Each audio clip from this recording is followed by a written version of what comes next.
현대중공업이 한국해군의 차세대 이지스 구축함 건조에 착수했다. 현대중은 16일 울산 본사에서 방위사업청, 국방기술품질원 관계자들이 참석한 가운데 차세대 이지스함 선도함 착공식을 가졌다. 이번에 착공한 이지스함은 대한민국 해군이 도입하는 차세대 이지스함 3척 중 첫 번째로 현대중공업이 2019년 10월 방위사업청으로부터 수주해 상세 설계를 수행했다. 현대중공업은 7,600톤급 1세대 이지스 구축함인 세종대왕급의 기본 설계를 수행하고 세척의 세종대왕급 중 1번 함인 세종대왕함과 3번 함인 류성영함을 성공적으로 건조해 각각 2008년과 2012년 해군에 인도한 바 있다. 차세대 이지스 구축함은 길이 170m, 폭 21m, 무게 8,100톤 규모로 최대 속력 30노트로 운항할 수 있다. 또 기존 세종대왕급 이지스함과 대비해 탄도탄 요격 능력이 추가되고 대잠 작전 수행 능력이 획기적으로 향상된다. 이지스 전투체계와 더불어 5인치 함포, 유도탄, 수직 발사미사일, 어뢰등의 무장이 탑재되고 다기능 스파이레이더, 적 외선 탐지, 추적 장비, 전자광학 추적 장비 등을 갖춰 막강한 전투 능력을 보유하게 된다. 이외에도 1.7MW급 추진용 전동기 2대로 구성된 연료절감형 보조 추진체계를 탑재해 연료를 절감할 수 있도록 설계됐다. 선도함은 올해 10월 기공, 내년 하반기 진수를 거쳐 2022에서 24년 시험평가를 실시한 뒤 2024년 11월 해군에 인도될 예정이다. 특수선 사업부 남상훈 본부장은 차세대 이지스함의 상세 설계를 성공적으로 완수해 함정 분야에서 현대중공업의 앞선 기술력을 다시 한번 입증했다며 차질 없는 건조를 통해 적기에 인도해 한국 해군의 전력 강화에 기여할 것이라고 말했다. 2. 탄도미사일 잡는다. 현대중이 만드는 차세대 이지스함. 현대중공업이 건조할 차세대 이지스 구축함이 탄도미사일을 잡을 바다의 사드가 될 전망이다. 현재 군이 운용 중인 이지스함 대비 탄도미사일 탐지 기능이 개선되는 데다 탄도미사일을 직접 요격하는 기능까지 추가돼서다. 10일 방산업계에 따르면 현대중공업이 최근 방위사업청과 건조 계약을 체결한 차세대 이지스 구축함에는 탄도탄 요격 기능이 새롭게 추가된다. 현대중공업이 건조할 이 이지스함은 대한민국 해군이 도입하는 차세대 이지스함 3척 중 첫 번째다.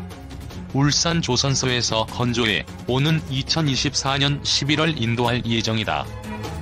신형 이지스함은 길이 170m, 너비 21m, 무게 8,100톤으로 최대 30노트의 속도로 운항할 수 있다.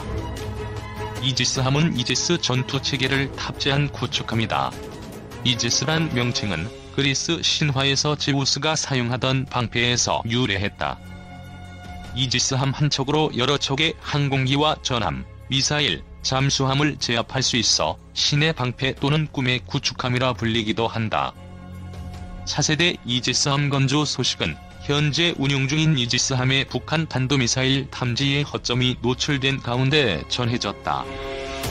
지난 10일 국회 국방위원회 해군 국정감사 자료에 따르면 현재 운용 중인 이지스함은 지난 5월 이후 11차례 발사된 북한의 미사일 가운데 5차례를 탐지하지 못한 것으로 확인됐다.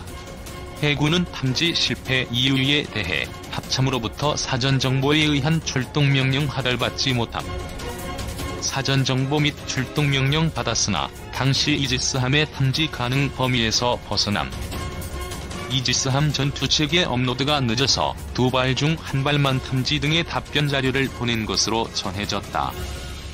업계는 차세대 이지스함은 탐지 기능이 강화돼 대응 능력이 강화될 것으로 기대한다. 차세대 탐지, 추적거리, 동시 추적, 추적 속도 등 대응 능력을 기존보다 약 2배 키우는 것으로 알려졌다. 게다가 심도 조절이 가능한 저주파 대역의 음파 탐지기를 1대 추가 탑재해 적잠수함 탐지거리도 3배 늘렸다. 탐지된 미사일을 추적, 파괴하는 요격 기능도 새롭게 추가됐다. 현재 운용 중인 이지스함은 탄도미사일의 탐지와 추적만 탑재된 상태다. 업계에서는 요격용 미사일로 SM-3가 탑재될 수 있다는 말도 나온다. 바다의 사드로 불리는 SM-3는 요격 고도가 500에서 1000km에 달한다. 하지만 문제는 가격이다. SM-3는 한 발당 가격이 200억 원을 넘어서는 것으로 추정된다. 전력화할 경우 1조 원 이상의 비용이 투입될 것으로 보인다. 한 업계 관계자는 SM-3를 탑재할 경우 한국이 미국의 미사일 방어체계에 편입된다는 신호를 줄 수 있다며 중국 등의 반발도 우려가 되는 부분이라고 말했다. 3. 대한민국 세계 최강의 구축함 만든다. 얼마 전 중국 밀리터리 프로그램에서 대한민국에서 세계 최강의 구축함을 제작한다고 부러움이 가득한 내용으로 방송하였다. 바로 대한민국 자기 구축함 KDDX를 말하는 것이다. KDDX 사업은 원래 미니 이지스함이라고 불리는 사업이다. 이지스함을 대량 보유하는 대신 우리 기술로 그보다는 규모는 작지만 강력한 성능을 가진 구축함을 우리 손으로 만드는 계획이다. 그런데 이지스함 계획이 취소되고 10년이라는 시간이 지난 지금 다시 KDDX 사업으로 진행하게 되었다. 미니 이지스함 사업은 6,000톤급 구축함으로 만들어 이지스함을 보조하는 역할이었는데 KDDX 사업은 8,000톤급 구축함을 건조하는 사업으로 바뀌게 되었다. KDDX 사업의 추진으로 10년 동안 미루었던 사업은 우리 군의 전화위복이 되었다. 안보 환경의 변화와 그에 맞는 기술의 발달로 우리는 아직 어느 나라도 만들지 못한 통합레이더 체계를 갖춘 구축함을 만들 수 있게 되었다. 사실상 중국과 일본에게는 슬픈 소식이 아닐 수 없다. 이지스함보다 작지만 더 강력한 함이 나타나게 된 것이다. KDDX는 척당 가격이 1조 3천억 원에 육박한다. 이는 사실상 한 척에 1조 원인 이지스함보다 비싼 가격이다. 그러나 순수 우리 기술로 이지스 레이더에 준하는 레이더를 갖춘 구축함으로 만들게 되므로 엄청난 이점을 갖게 되었다.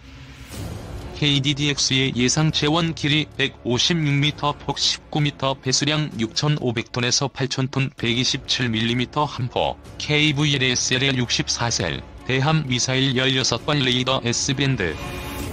X밴드 통합 마스터 KDDX의 가장 큰 장점은 레이더 S밴드, X밴드를 통합한 듀얼밴드 레이더이다. 이 시스템으로 이지스함보다 우수한 성능을 갖게 된다. 기존 이지스함 레이더는 미사일을 추적할 때는 자함 방어 능력이 떨어지게 되는데 이는 S밴드 레이더가 장거리 추적에는 용이하나 정밀 추적에는 약하기 때문이다. 이를 극복하려면 X밴드 레이더가 필요한데 복합 레이더는 서로 방해가 심해서 미국이나 일본 서구 어느 나라도 개발에 성공하지 못하였다. 그런데 우리나라가 이에 성공한 것이다. S밴드, X밴드를 한 마스터에 통합한 레이더는 대한민국이 세계 최초로 성공한 것이며 이는 세계 최강의 레이더를 가진 구축함의 등장을 예고하는 것이다. KDDX는 한국 구축함의 고질적인 문제였던 대잠 기능도 최고 수준으로 강화하여 사실상 세계에서 가장 강력한 구축함을 만들 계획이다. KDDX 계획이 순조롭게 이루어져서 배치 2, 배치 3 계속 만들고 수출까지 할 수 있게 되기를 바라본다. 4. KDDX 미니 이지스함 재원 및 개발. KDDX는 대한민국 해군이 계획 중인 경하 배수량 6,500톤급 구축함의 사업명이다. 해군은 KDX 사업 뒤를 잇는 KDDX 사업을 통해 다기능 위상 배열 레이더가 장착된 통합 마스트를 갖춘 구축함을 개발비 1조 6천억 원, 건조비 6조 원을 들여 2030년까지 총 6척 건조할 예정이다. KDDX 사업은 기동 전단을 위해 2019년부터 2026년까지 6척의 미니 이지스함을 건조하려는 계획에서 시작됐고 국방개혁 기본계획을 통해 KDDX 6척의 전력화가 공개됐다. 이후 세종대왕급 이지스 구축함의 추가 건조가 결정됨에 따라 KDDX 사업은 우선순위에서 밀려 2019년 탐색 개발이 시작됐다. 2009년도나 2013년도 형상의 방향성은 통합마스트 채용 및 레이더 반사 면적 지수를 낮추는 함형으로 강력한 스텔스를 지향한다는 점이다. 2013년 12월 10일 합참이 세종대왕급 이지스함의 세척 추가 건조를 승인하면서 KDDX 사업의 진행에 어떤 영향이 있을지 주목되었다. 현재 제시된 세종대왕급의 추가 확보 시기는 2023에서 2027년으로 KDDX 이후지만 해군이 세종대왕급 추가 확보에 보다 높은 우선순위를 부여하면 KDDX의 건조 수량 축소 혹은 전력화의 연기도 배제할 수 없기 때문. 실제로 황기철 해군 참모총장은 10월 23일에 국회 국정감사에서 이지스함 추가 건조가 승인되면 전력화 시기를 앞당길 수도 있다고 답변한 바 있다.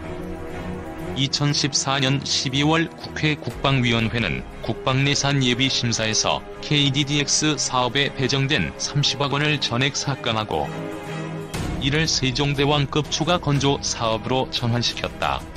2017년 1월 11일 발간된 국방백서 2016의 내용에 KDDX가 직접적으로 포함, 언급되었다. 선체 개념도도 제시되었는데 대체로 그동안 관련 발표회에서 나온 것과 대동소이한 형태이다.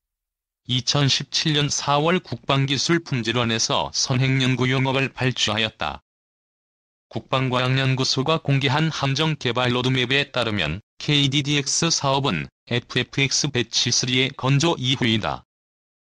KDDX에 적용될 신기술의 상당수를 FFX 배치 3의 건조, 전력화를 통해 검증하고 이를 바탕으로 KDDX의 전력화를 추진한다는 것이다. 여기에 세척 추가 건조될 세종대왕급 이지스의 전력화 시기를 고려하면 KDDX도 2020년대 중반 이후 초도함이 진수되리라 보인다.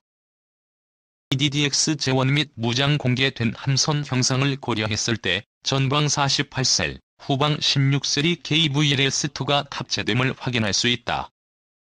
KVLS-2는 기존 KVLS에 비해 면적은 180%, 셀 길이는 120%, 무장 탑재 중량은 185% 정도 증대되었다. 또한 MK-41 VLS는 탑재되지 않기 때문에 장거리 함대공 미사일 사업 또한 같이 진행될 가능성이 높다.